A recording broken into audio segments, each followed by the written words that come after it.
Ser Arlan of Pennytree, the forgotten knight who shaped Westeros' greatest hero.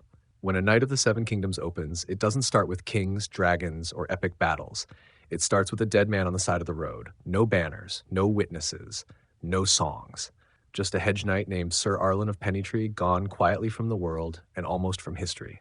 And yet, if you pay close attention, episode 2 makes something very clear. Without Ser Arlan of Pennytree, there is no Ser Duncan the Tall. And without Dunk, Westeros itself changes. So today I want to slow everything down and ask the real question this episode is asking beneath the surface.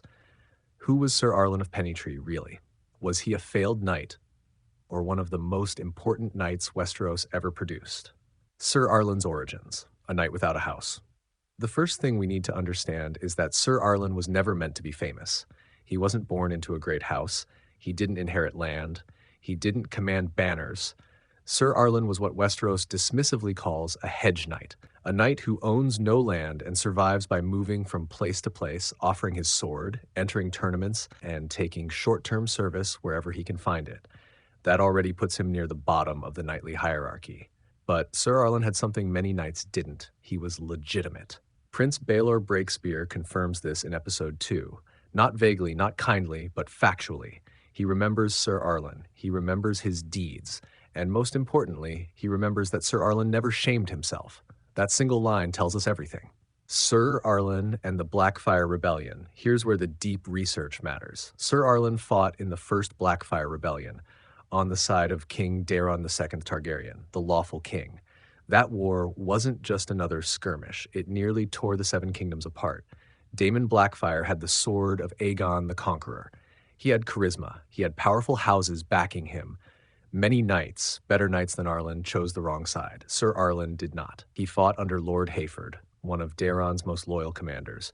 That means Ser Arlan wasn't just present. He was trusted enough to fight beneath a banner that mattered. This instantly destroys the idea that Arlan was some nobody swinging steel for coin. He was a knight who stood for legitimacy, stability, and law, values that George R.R. Martin consistently frames as difficult, unpopular, but necessary. The Grey Lion moment, why it matters. Prince Baelor's test of Dunk is crucial. He asks about the Grey Lion, a knight Ser Arlan once unhorsed. That knight was Sir Daemon Lannister, now Lord of Casterly Rock. Let that sink in.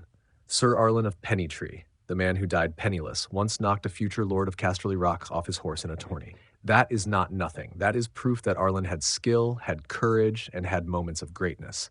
But here's the tragedy. Moments are not legacies.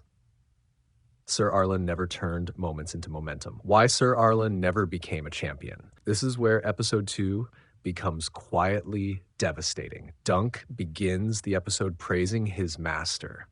By the end, he's questioning him.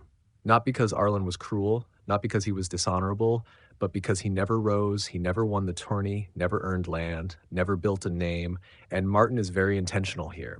Ser Arlan represents the knight who believes in the idea of knighthood, but is unable or unwilling to play the political, ruthless game required to thrive. In Westeros, honor without ambition is often a dead end. Did Ser Arlan ever knight Dunk? This is the most uncomfortable question, and the show quietly hints at the answer. There is no confirmation that Arlan ever formally knighted Dunk.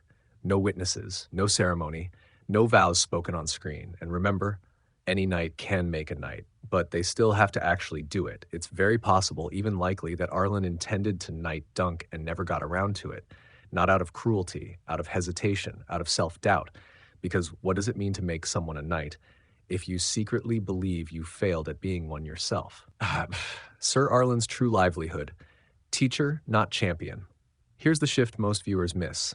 Ser Arlan's legacy is not his armor, not his sword, not his record. His legacy is Dunk. He took in a nameless orphan from Flea Bottom. He fed him, he taught him, he raised him.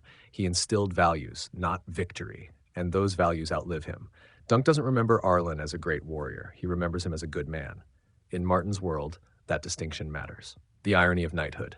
George R. R. Martin has always been suspicious of perfect knights, and Ser Arlan embodies that skepticism. He looks like a knight, acts like a knight, believes in knighthood, but the world does not reward him for it. Instead, his squire surpasses him, not by rejecting Arlan's lessons, but by completing them. Ser Arlan versus Westerosi Knighthood, Episode 2, constantly asks, what makes a knight? Is it ceremony, armor, reputation, victory? Sir Arland had none of those by the end, but he had something rarer: consistency. He fought for the rightful king. He didn't betray his vows. He didn't abuse the weak. He didn't become bitter. In a world full of knights like Aerion Brightflame, cruel, arrogant, powerful, Arland's quiet decency stands out. Why Sir Arland matters more than we think. Here's the truth your audience needs to hear. Ser Arlan of Pennytree is not a failure. He is the proof that the system fails good men, and that's the tragedy at the heart of a Knight of the Seven Kingdoms. Westeros remembers champions, but history is shaped by teachers. Without Arlan, Dunk never becomes a knight. Egg never survives long enough to become Aegon Fife. The future of the realm changes. That is legacy, not songs, not statues, but influence. Final thought. Sir Arland died unknown, but his values didn't. And in George R. R. Martin's world, brutal, cynical, and unforgiving, that might be the most heroic thing of all.